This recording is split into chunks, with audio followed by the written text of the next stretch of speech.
Madame, Monsieur, bonjour et bienvenue à votre émission Monde Politique qui reçoit pour vous aujourd'hui Maître Edasso Rodrigue Bayala, avocat à la Cour, homme politique, militant associatif. Il a été élu député à l'Assemblée nationale, donc mandature qui a pris fin d'ailleurs avec le coup d'État du 24 janvier dernier.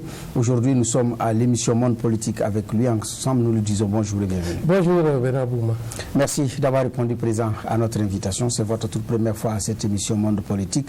Et je rappelle que vous avez été, comme je l'ai dit en début d'émission, à l'introduction, député à l'Assemblée nationale.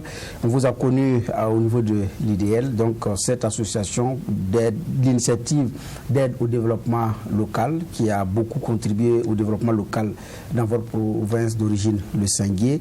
Et donc aujourd'hui, nous parlons avec vous à Monde Politique, de l'avocat, de l'homme politique. Mais en attendant, en 2000, aux élections législatives présidentielles couplées, les uns et les autres ont découvert un nouveau visage de la scène politique qui a réussi à se propulser député à l'Assemblée nationale en effectivement battant des hommes politiques qui avaient déjà pion sur rue dans le Sanguier. Je parle par exemple de Lucas Doftiao et bien d'autres challengers. Quel a été le secret de Maître Rodrigue Bayala en son temps? Oui, merci Bernard Bouma. Bonjour à tous vos téléspectateurs et auditeurs. Merci. Et je pense qu'en ces moments particuliers de notre pays, vous savez qu'on ne peut faire la politique dans un pays en paix et sécurisé. Tout à fait. Permettez-moi avant propos quand même d'adresser les hommages aux hommes et aux femmes qui sont au front actuellement en vue de sécuriser notre pays. Et d'adresser également mes encouragements à tous ceux qui vivent des moments difficiles du fait de cette situation. Je parle en particulier des PDI, des personnes déplacées internes, et de toutes les personnes qui sont affectées par cette dure épreuve que connaît notre pays. Et prier Dieu le Tout-Puissant pour qu'il puisse nous aider à nous en sortir.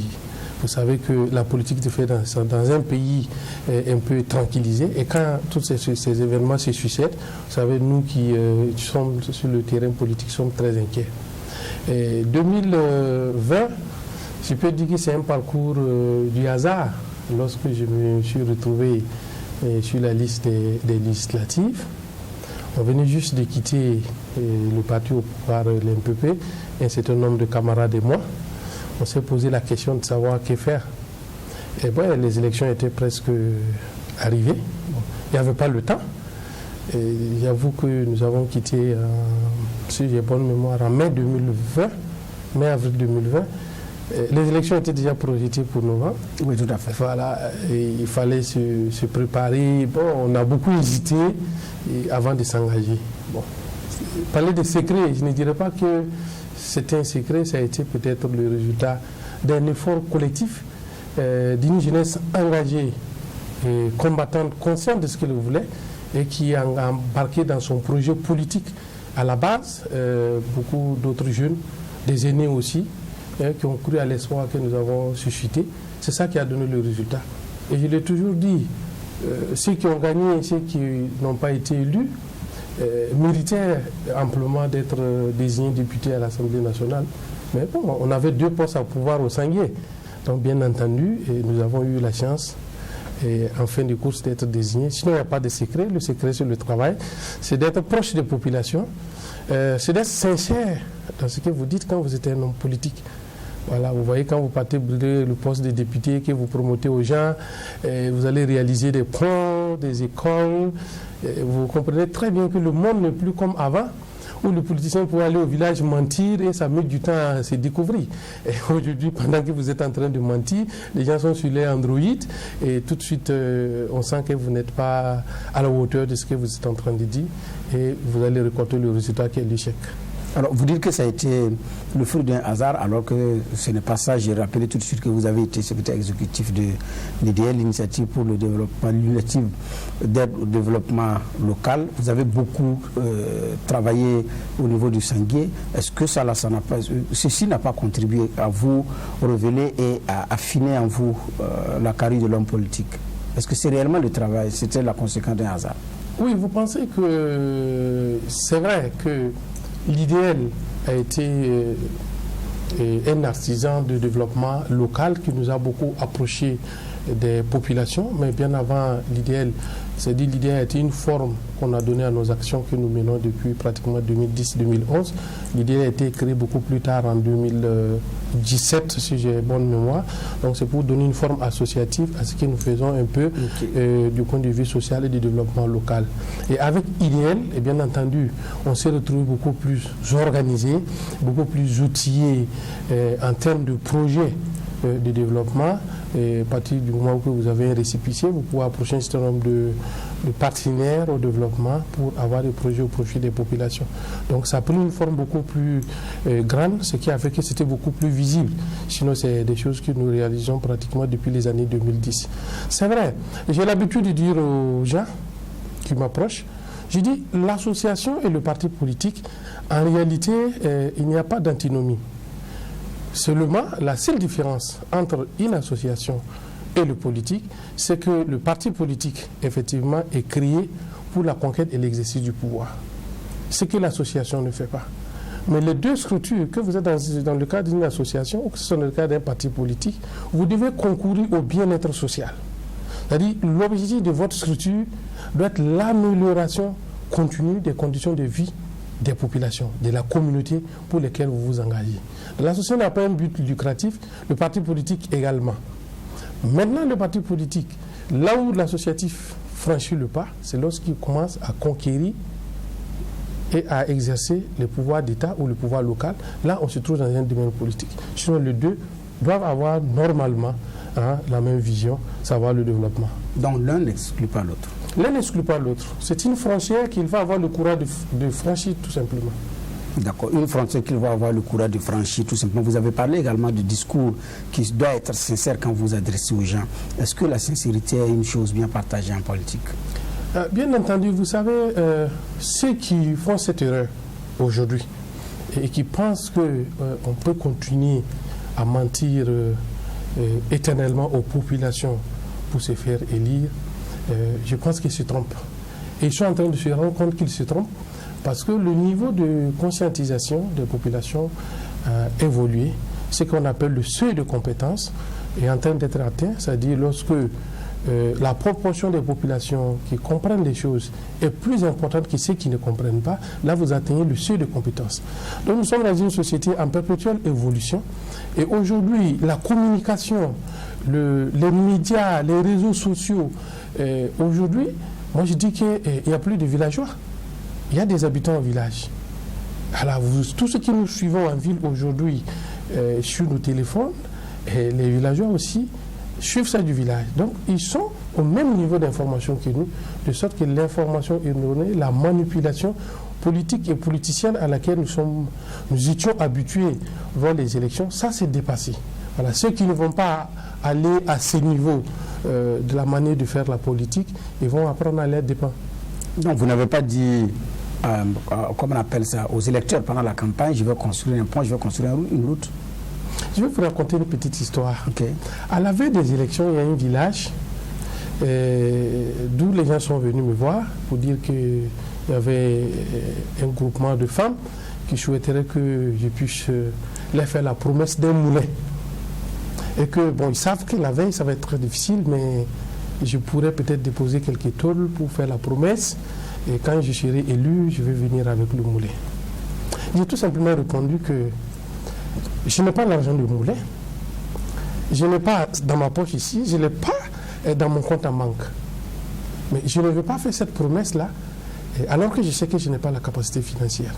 Les interpellés m'ont tout de suite dit, oui, mais vous allez perdre. J'ai dit, mais je préfère perdre et venir à Réau, comme je viens d'habitude, et me balader tranquillement sans avoir de compte à rendre, que de mentir et être élu et ne pas venir à Réau. Parce que Réau, c'est chez moi, la province du Saint-Dieu, c'est chez moi. Donc je préfère dire la vérité et ne pas être élu que de mentir pour se faire élire et après on a des difficultés avec les populations. Parce que j'ai toujours expliqué pendant ma campagne qu'un député, ce n'est pas son rôle. Et je lui dis que les indemnités qu'on paie à un député pendant 5 ans, même s'il n'en a pas 5 francs là-dedans, il ne peut pas boucher le trou d'un 6 mètres de la ville de Réau. Ça, il faut dire la vérité. Et nous allons à l'Assemblée pour être le porte-voix de ces populations qui ne peuvent pas venir toutes à Ouagadougou pour exprimer leurs préoccupations afin qu'ils soient pris en compte dans le cadre de la République. C'est ça le rôle d'un député. C'est ce que nous avons dit aux populations et nous pensons que ça a marché.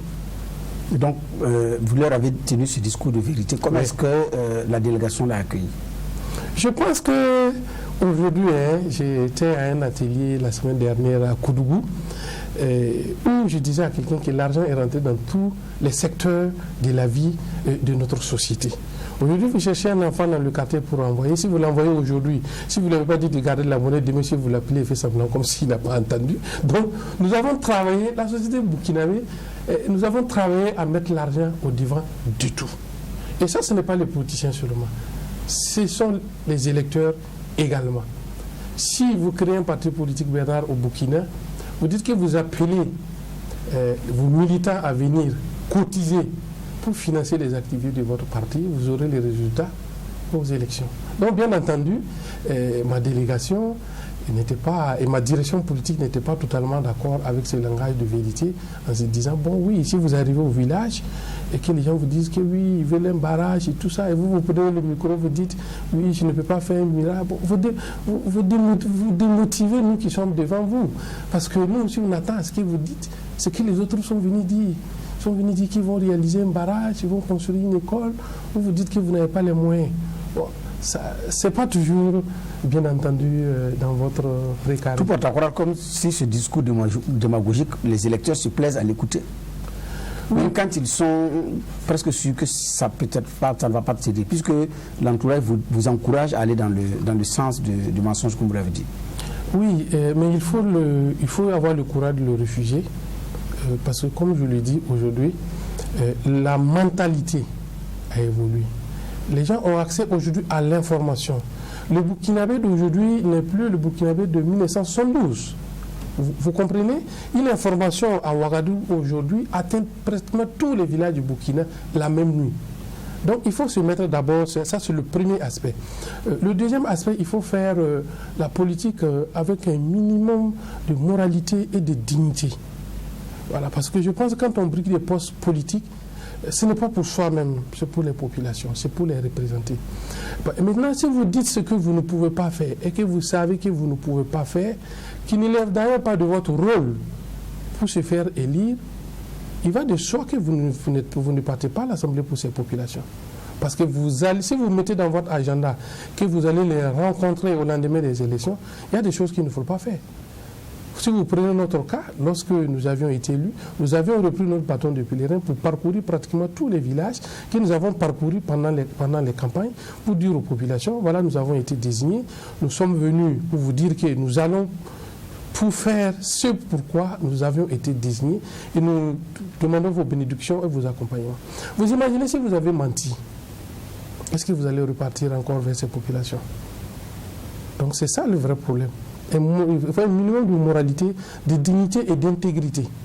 Donc si vous commencez à mentir dès la base, lorsque vous accédez à un poste politique à quelque niveau que ce soit, c'est là où on assiste à des détournements, on assiste à la corruption, on assiste au népotisme, au régionalisme, parce que quelque part vous êtes contraint d'aller satisfaire des gens. Et quand vous n'avez pas la capacité personnelle, si vous avez la possibilité de mettre la main quelque part pour aller satisfaire, ce qui n'est pas votre rôle, et bien entendu, vous n'allez pas être un bon acteur politique, vous n'allez pas être un bon gouvernant. Bonne politique avec Edasso Rodrigue Bayala se poursuit. Alors, vous avez été effectivement élu député, mais ce discours-là, le doyen Laurent Bado l'a prêché avec le résultat qu'on connaît. Vous dites que malgré tout ça ne vous a pas empêché d'être élu. Aujourd'hui, effectivement, la tendance est ça. Beaucoup l'argent roi a pris de la place au niveau de la politique. Donc ça va demander un travail de fond.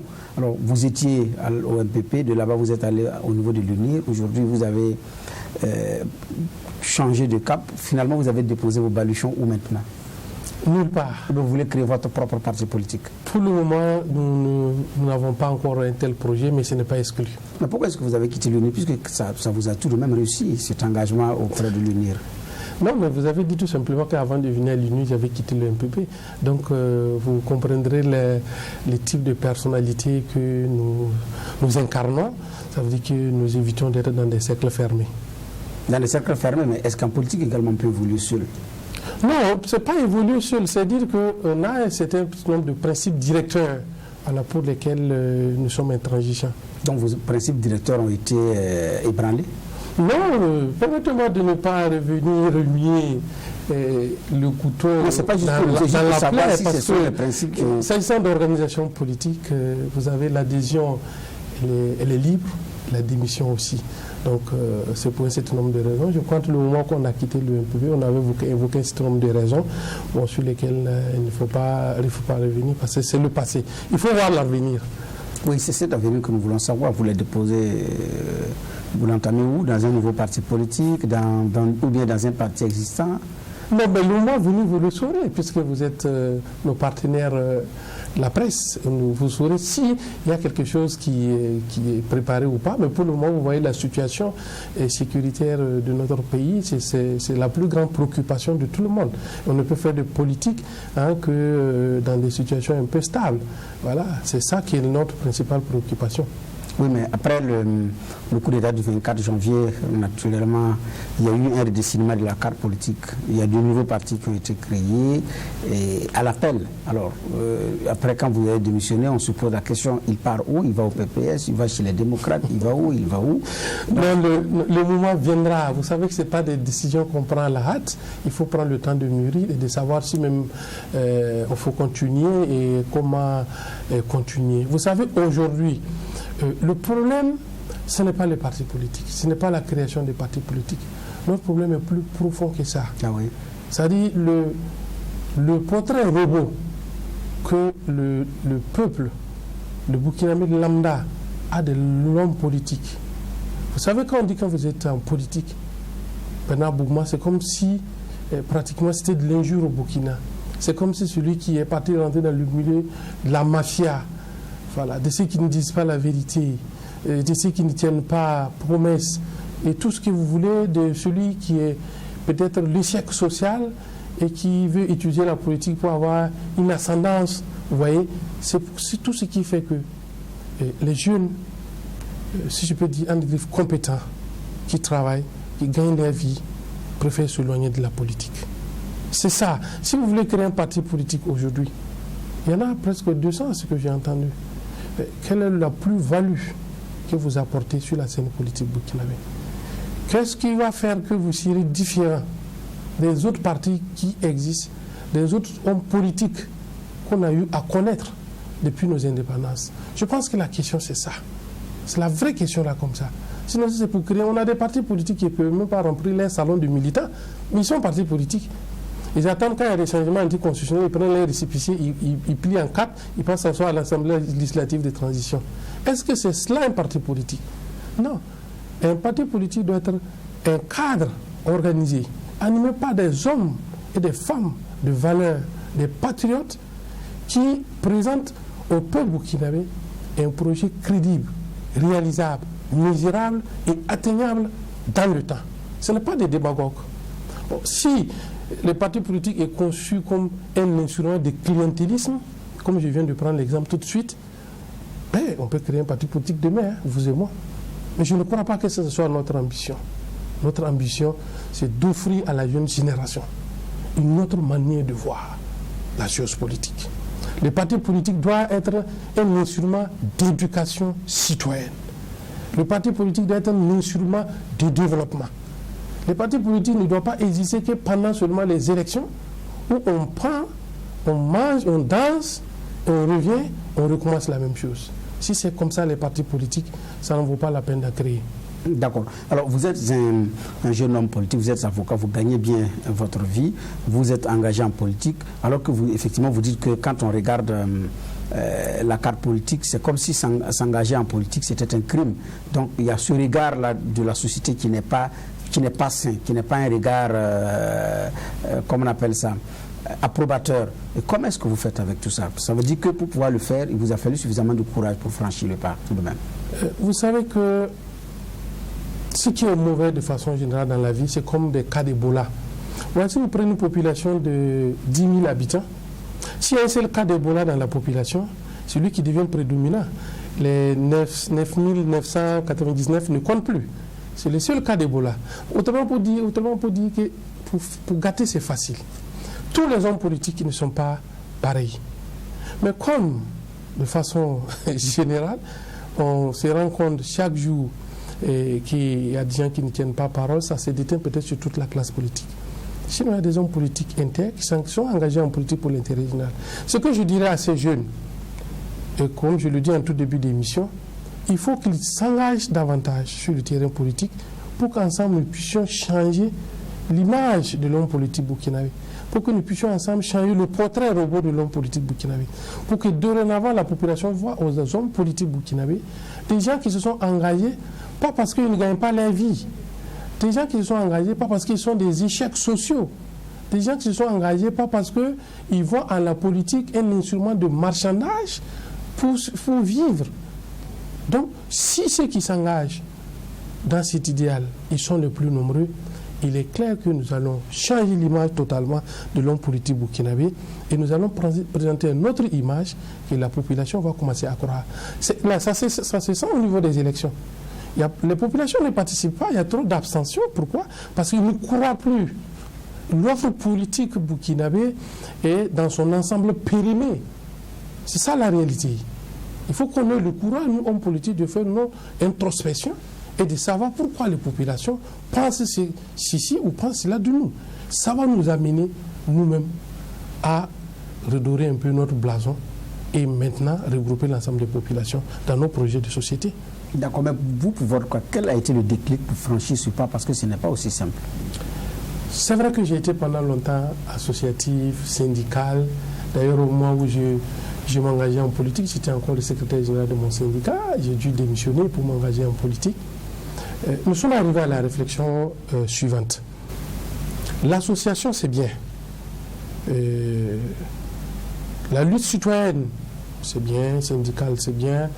On critique, on éveille les consciences, on dit là où ça ne va pas pour qu'on améliore. Mais à un moment donné, il faut être au niveau là où on décide pour pouvoir raccourcir la manche du marteau. Vous voyez, quand vous avez un marteau qui a une longue manche, vous frappez, mais le coup n'est pas profond. Il fallait raccourcir la manche du marteau pour être beaucoup plus proche et frapper de plus en plus fort pour que le coup donne des résultats au plan social, au plan du progrès social. Voilà pourquoi on s'est engagé en politique. Et Monde politique se poursuit avec Maître Edasso Rodrigue Bayala. C'est sur la radio Watt FM 100.7, c'est également sur la télévision sur TV. Je rappelle que c'est un avocat, un homme politique. Alors, nous poursuivons notre émission, c'est l'actualité nationale, avec où la jeunesse est beaucoup appelée au front. On a vu que le premier point qui a été fait pour l'enrôlement, on est à plus de 90 000 personnes qui se sont enrôlées pour être volontaires au niveau pour la défense de la patrie. Vous faites le terrain, vous voyez également la situation. Quelle peut être la part contributive d'ailleurs de cette jeunesse-là dans le cadre de la lutte contre le terrorisme? J'avoue, quand j'ai vu le communiqué qui a donné le nombre total des enrôlés, j'étais enthousiaste. Parce que je dis au moins une fois, les Burkinabés ont senti et ont démontré que nous avons un seul pays que chacun doit défendre. Au moins cela. Deuxième chose, vous savez, quand nous étions à l'Assemblée, lors du vote, si je me rappelle bien, de la loi sur les armes, je suis intervenu en tant que représentant de la nation pour dire au ministre Ousseini Compaoré, qui était porteur du projet, le ministre de la Sécurité, j'ai dit, le jour que nous n'avons pas le courage de permettre aux populations de se défendre elles-mêmes, nous n'allons pas venir au bout de cette guerre. Et je l'ai pris l'exemple américain, où le port d'armes à feu, aucun président, aucun régime n'ose toucher. Il dit, vous savez pourquoi? C'était pour résister aux cowboys mexicains qui rentraient dans un restaurant, ils regardaient, et puis en plus, ils voient ta tête ne lui plaît pas, il te descend. La capacité d'autodéfense doit être autorisée à la population. Et c'est maintenant que vous allez voir qu'en réalité, ce qu'on a fait aujourd'hui, on aurait fait, il y a peut-être 7 ans en arrière, on ne serait pas dans une situation chaotique. Parce que la première personne qui peut se défendre, c'est la personne elle-même. Le premier droit, c'est le droit à la vie. Donc si vous ne donnez pas la possibilité aux populations de se défendre, vous savez, vous ne pouvez pas mettre un homme de tenue derrière chaque Burkinabé. Vous ne pouvez pas mettre une brigade de gendarmerie ou un commissariat de plus dans chaque village ou dans chaque hameau de culture. Nous avons déjà des problèmes logistiques, nous avons des problèmes de nombre. Et la population, quand elle se déplace, quand 2 ou 3 terroristes arrivent dans un village et qu'ils tirent en l'air et que la population s'enfuit par instinct de survie, du coup, vous perdez ce territoire. Parce que vous n'avez plus de renseignements. C'est la population qui peut vous donner les informations. Tout ce qui se passe là-bas, vous ne pouvez plus. Du coup, il devient très difficile de pouvoir combattre les terroristes. Mais quand vous avez les populations sur place qui sont rassurées et qui peuvent se défendre premièrement avant que vous veniez, vous voyez maintenant qu'on a fait un pas. Donc cette initiative, pour vous, elle est bien, elle est à saluer. Je pense qu'elle est venue même trop tard. Elle est à saluer. Pourtant, il y en a qui ont émis des réserves compte tenu de l'expérience dans certains pays, parce qu'il y a la crainte après comment est-ce qu'on désarme, comment est-ce qu'on discipline tout ce beau monde-là qui a été formé au combat. Bernard, de toute ma carrière, je veux dire d'élève, d'étudiant et tout, de tous les bouquins que moi j'ai lus, je n'ai pas encore vu un peuple qu'on est venu libérer. Moi, je n'ai pas encore vu. Un peuple qui était en situation difficile, et c'est un autre peuple qui est venu les libérer. Je n'ai pas encore vu. Les peuples se libèrent eux-mêmes. Et je crois qu'on est dans cette dimension. Donc vous, on est dans la dimension où c'est le peuple maintenant qui s'assume pour se libérer. Bien entendu. Oui, mais il y a l'après, parce qu'il y a des armes qui vont circuler, il y en a qui vont détenir des armes qui vont être formées, parce qu'il y a l'après. Vous savez, en réalité, ce qui fait que souvent, nos raisonnements ne sont pas cohérents, c'est parce que nous faisons des raisonnements des citadins. Voilà, nous faisons des raisonnements des citadins. À Ouagadougou, ici, vous ne pouvez même pas connaître votre voisin de cour. Vous ne savez pas qui il est, d'où il vient, de quoi il est capable. Mais si vous allez dans votre village, un jeune à qui on peut donner une arme, tout le monde sait. Jusqu'à son papa, son arrière-grand-père. On sait de quoi il est capable dans le village. Donc ça, soyez tranquille, qu'en principe, ça ne doit pas poser de problème si le processus est bien suivi. Si le processus est bien suivi, ça implique quoi? Oui, j'implique que, comme je le dis, il faut que dans les choix ou dans les enquêtes de moralité à faire, il ne faut pas qu'on se limite essentiellement ou uniquement à nos enquêtes de moralité classiques que nous connaissons. Il faut descendre au bas niveau, au dernier échelon, qui est le village, qui est le hameau de culture. On a des notabilités, on a des personnes ressources, chacun sait qui est qui dans le village, chacun connaît qui est qui. Ça permet d'avoir des éléments sérieux sur la personnalité, la dignité et l'intégrité de tous ceux qui ont couru aller s'enrôler. Parce qu'il n'est pas exclu aussi que des gens puissent aussi vouloir profiter de cette occasion pour entrer en position des armes, mais qui sont des véritables malfrats.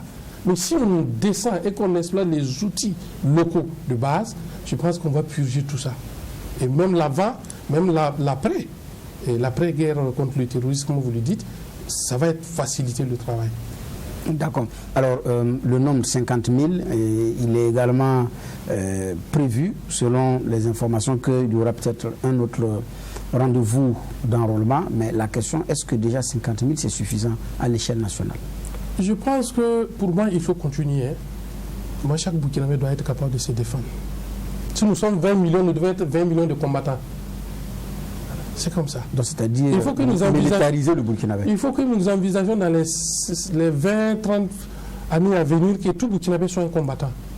C'est la meilleure et la seule façon que moi je vois pour résister à cette guerre.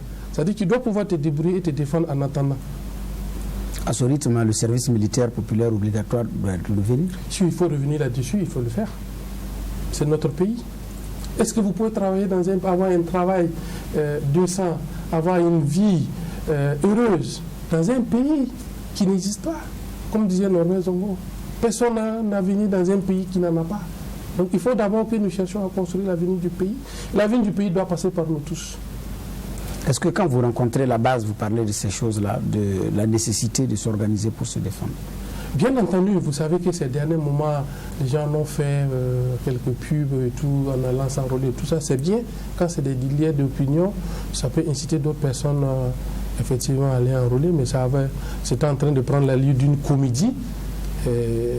En tant qu'acteur de terrain, si nous voulions effectivement que les gens s'enrôlent, je pense que nous avons des canaux par lesquels on passe pour vraiment susciter l'enrôlement, et je pense que nous l'avons fait.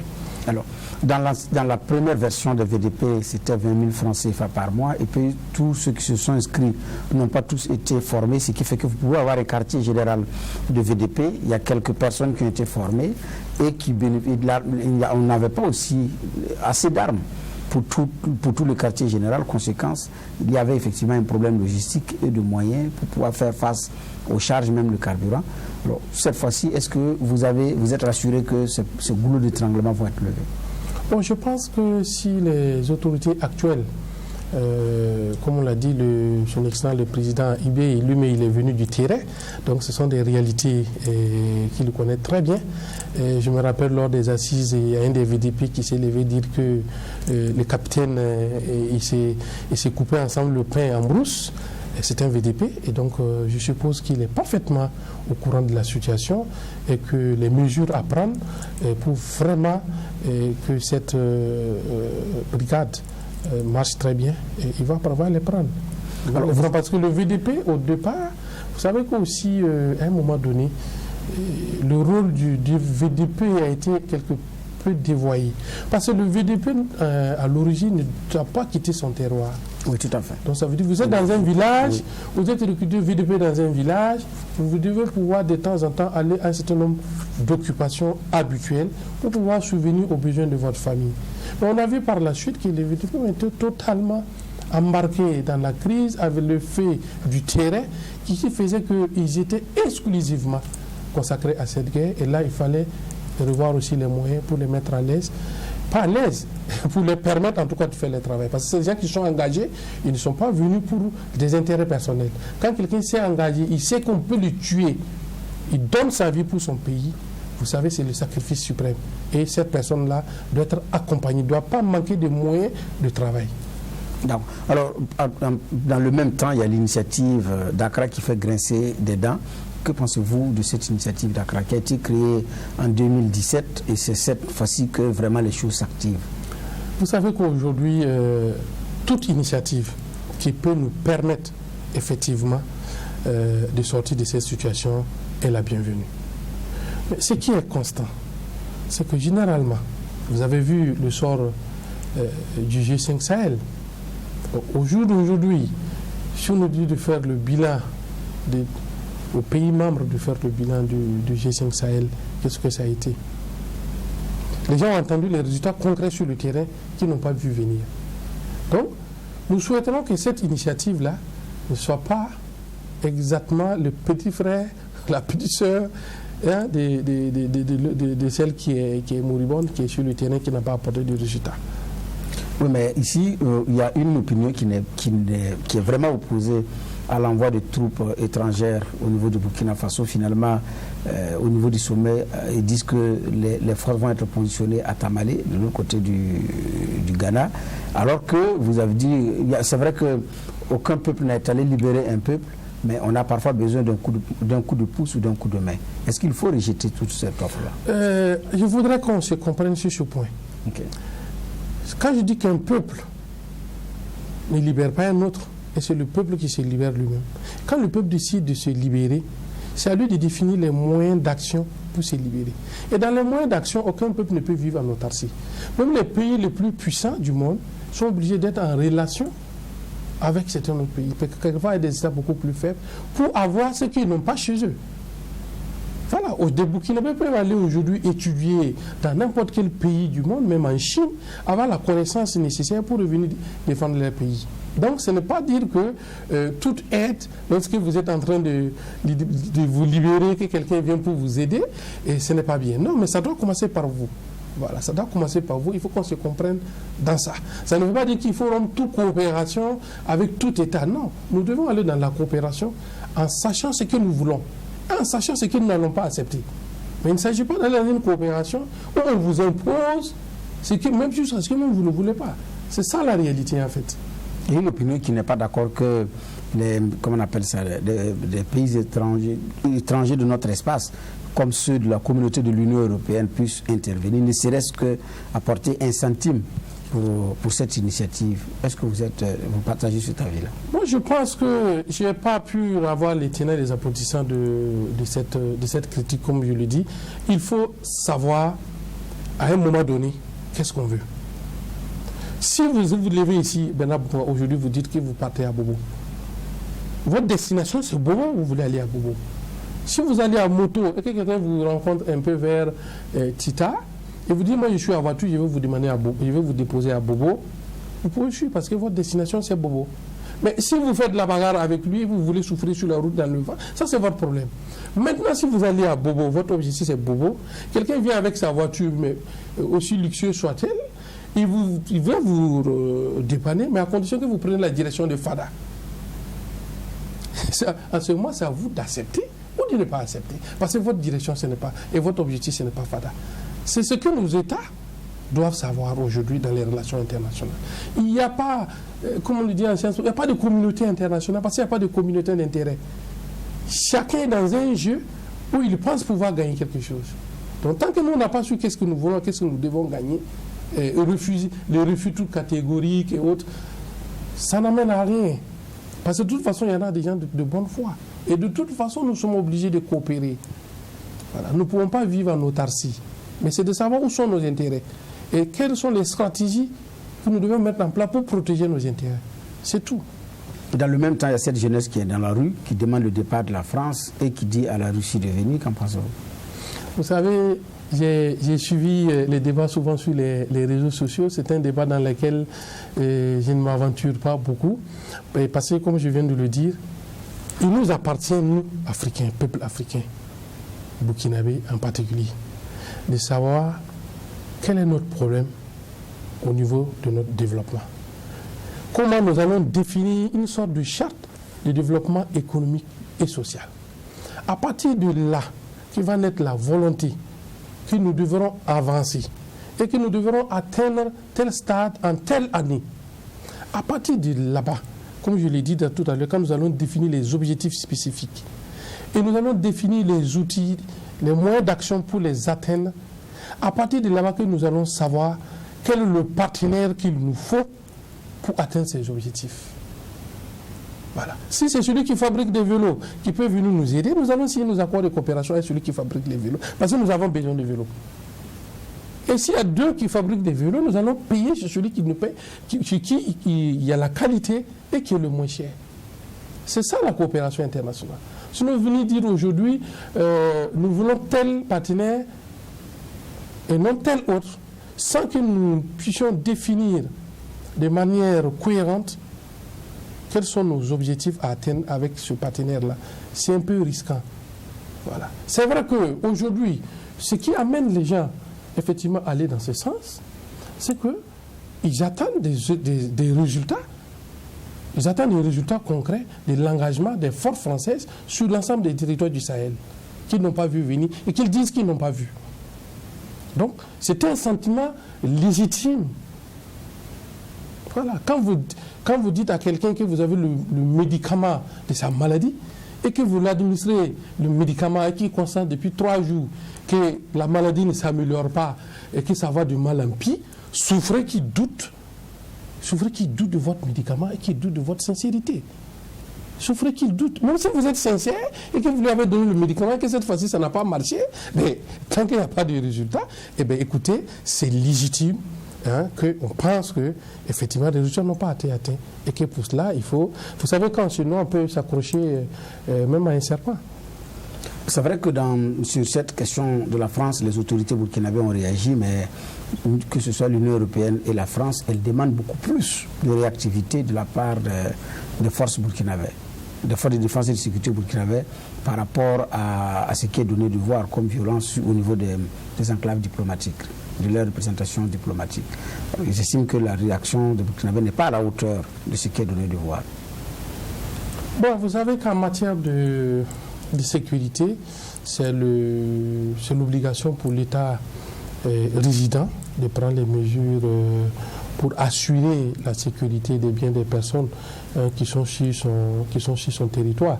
Donc du point de vue relations internationales, c'est tout à fait juste, mais quel est le risque encouru, quelle est la nature qui nécessite qu'on aille jusqu'à une telle interpellation? J'avoue que je n'ai pas assez d'éléments pour l'analyser. D'accord. Monde politique se poursuit sur la radio Watt FM et sur la télévision Free TV. C'est avec Maître Edasso Rodrigue Bayala, avocat à la Cour et homme politique. Notre émission se poursuit. Nous sommes actuellement en plein pied dans la transition. Oui. Donc, dans la deuxième phase de la transition burkinabé qui a commencé depuis pratiquement le 24 janvier 2022. Alors, quels pourraient être les chantiers, les vrais défis à relever pour cette transition-là? Parce que sur le plan institutionnel, sur le plan des réformes, est-ce qu'il y en a réellement?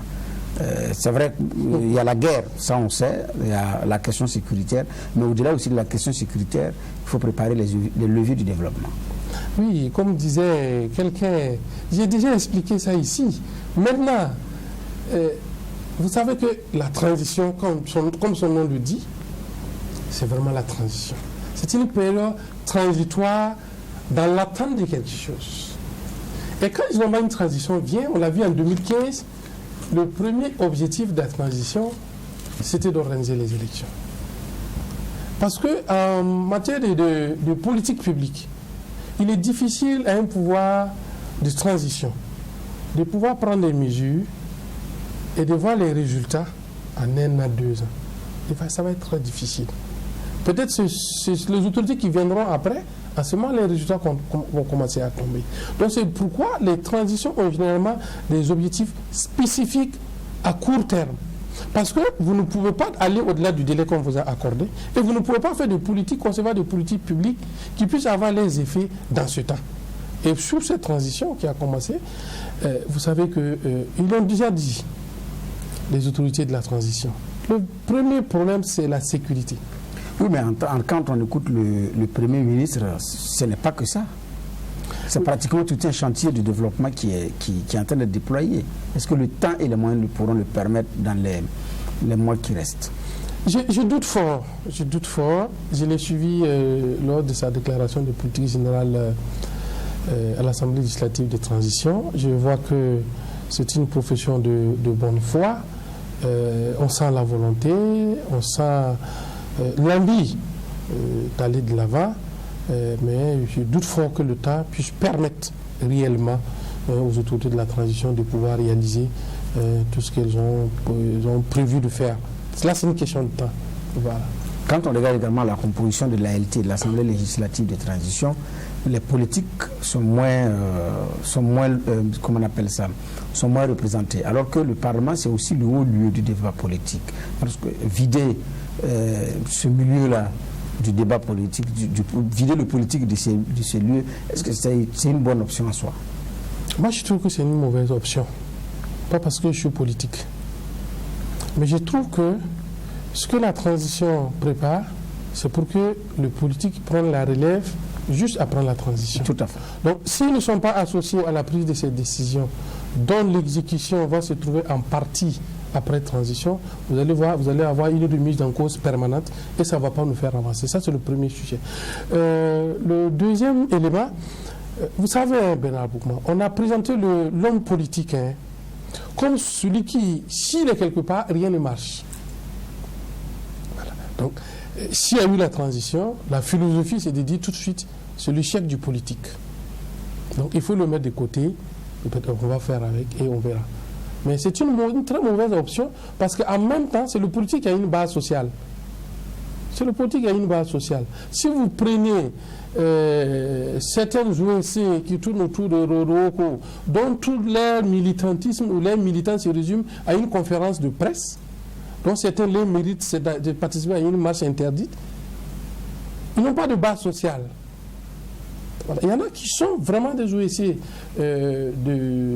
qu'on a connus au Burkina, qu'on connaît au Burkina, qui ont une ligne éditoriale qui est la veille citoyenne de ne pas se mélanger à la chose politique. Une OEC, c'est ça son travail. Peu importe le pouvoir politique. Ce n'est pas parce que c'est X ou c'est Y. Maintenant, si tu veux franchir le pas comme nous autres, tu franchis le pas clairement et tu viens en politique.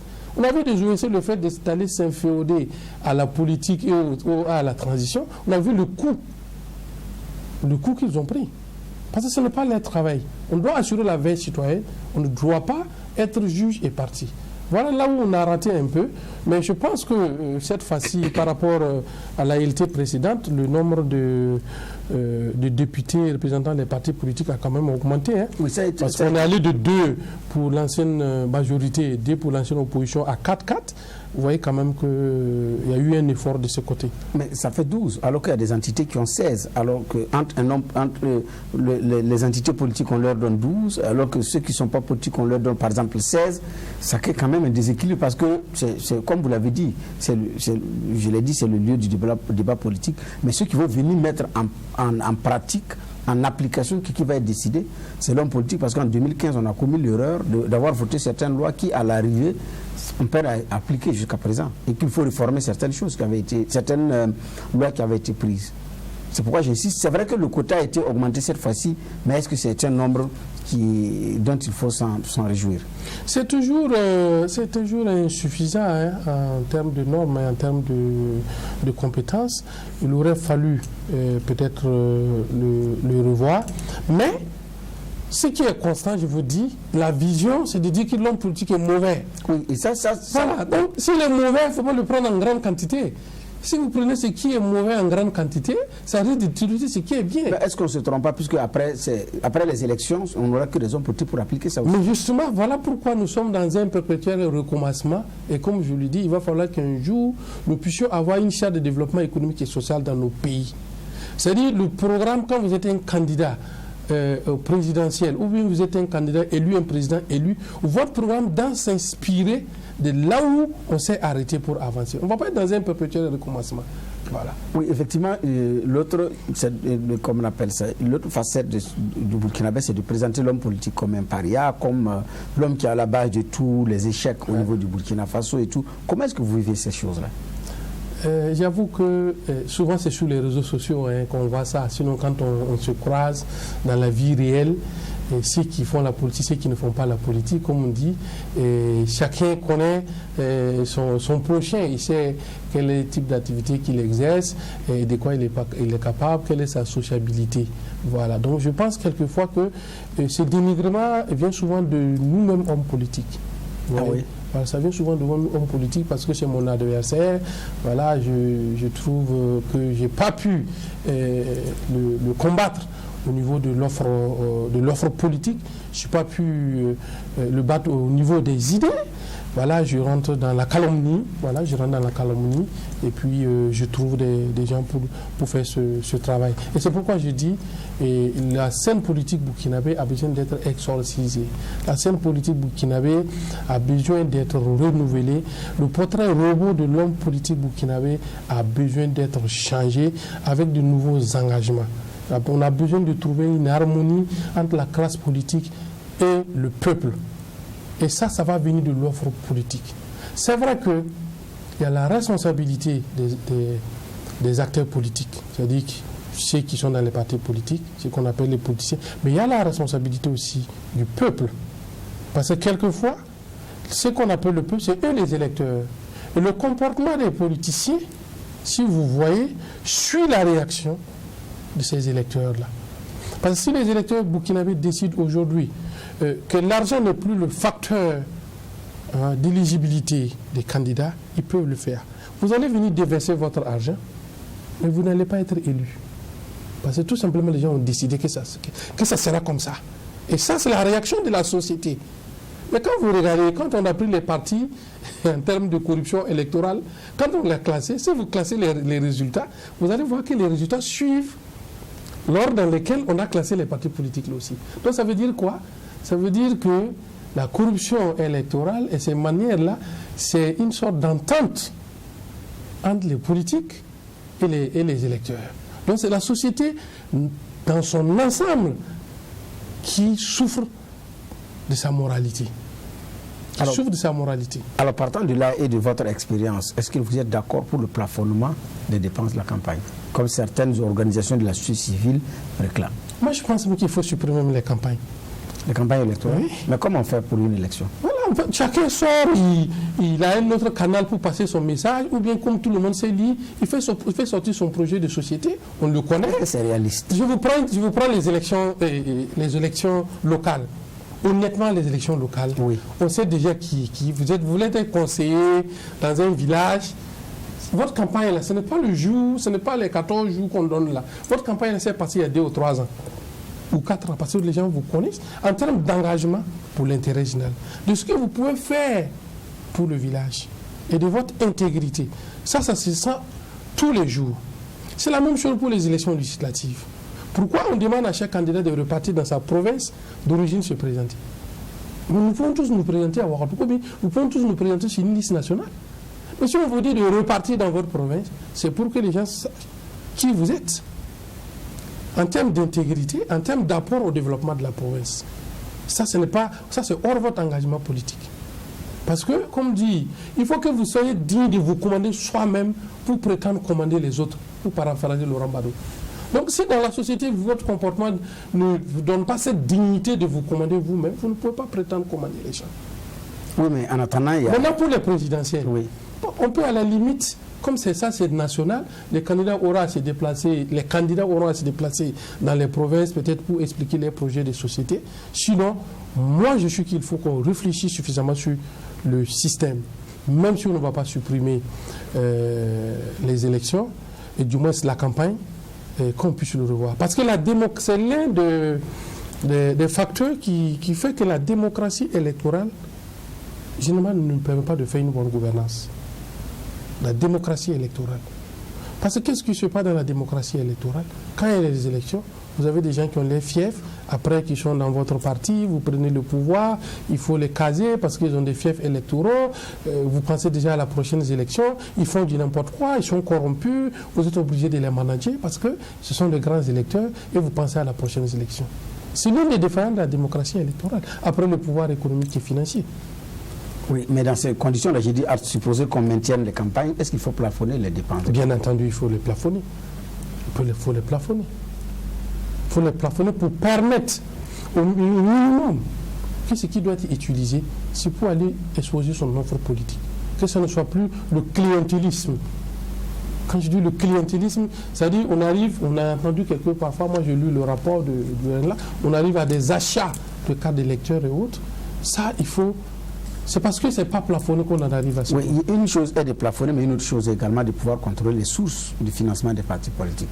Même si on plafonne, et puis il y a des sources pas catholiques qui financent. Est-ce que là aussi, ce n'est pas une autre paire de manches? C'est vrai, mais c'est mieux d'avoir des lois pour encadrer au moins. Je prends l'exemple, par exemple, des t-shirts. Vous savez qu'on a interdit les t-shirts à l'effigie des partis politiques et des candidats. Mais vous avez dit que les partis politiques ont essayé de contourner. Ils ont essayé de contourner en faisant des couleurs, voilà, telle couleur.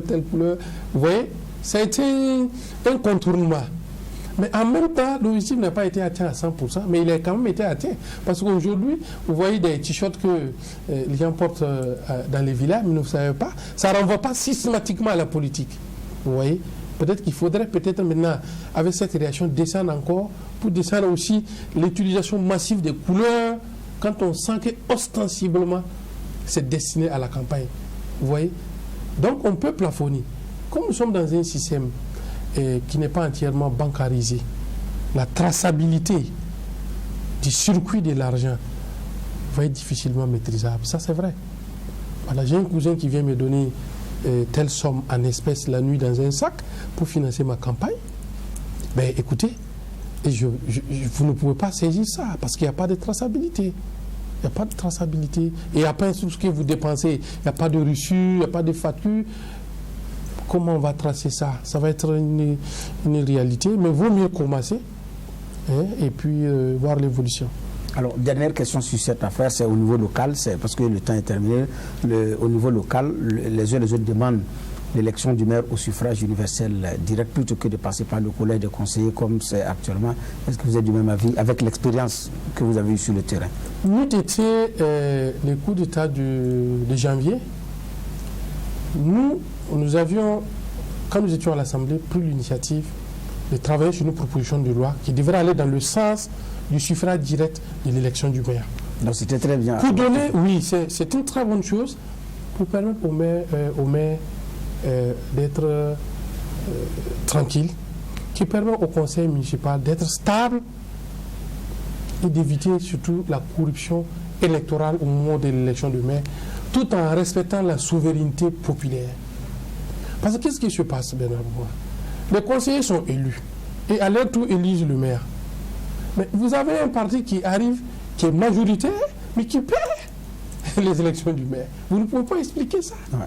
Vous ne pouvez pas expliquer. Donc du coup, les électeurs se sentent trahis à la base. Donc déjà la frustration commence. Il y a déjà la frustration commence. Et vous pensez que quelqu'un qui allait vendre sa voix, il est encore digne de représenter les populations? Non, il n'est pas digne. Ça, c'est un. Deuxièmement, vous avez nous qui sommes acteurs politiques, mauvais perdants, vous qui avez gagné, ils seront tout le temps là à manipuler vos conseillers. Ils peuvent même venir bloquer vos sessions pour que le budget de la commune ne soit pas adopté pour le bien des populations. Le maire est obligé, vous avez quelquefois où il y a des conseils municipaux où le maire, les conseillers qui l'ont soutenu sont pratiquement à égalité avec ceux de son challenger. Donc il suffit d'un seul conseiller qui bascule et ton programme est bloqué. Donc il est obligé chaque matin d'appeler tous ses conseillers pour se rassurer qu'ils sont encore fidèles à lui. Donc, ou des notions de défiance. Donc il est stressé permanemment. Il est stressé permanemment et il y a des conseils municipaux qui sont bloqués. Il y en a eu plein après 2016 qui ont été bloqués, les mairies ont été brûlées. Ça cause trop de problèmes. C'était simple. Celui qui veut être maire, il sort, il se présente, circonscription électorale, la commune, il est élu. Maintenant, il faut trouver un système pour que les villages de la commune aussi puissent toujours être représentés au niveau du conseil municipal. Ça, c'est une réflexion à approfondir. Voilà. D'accord.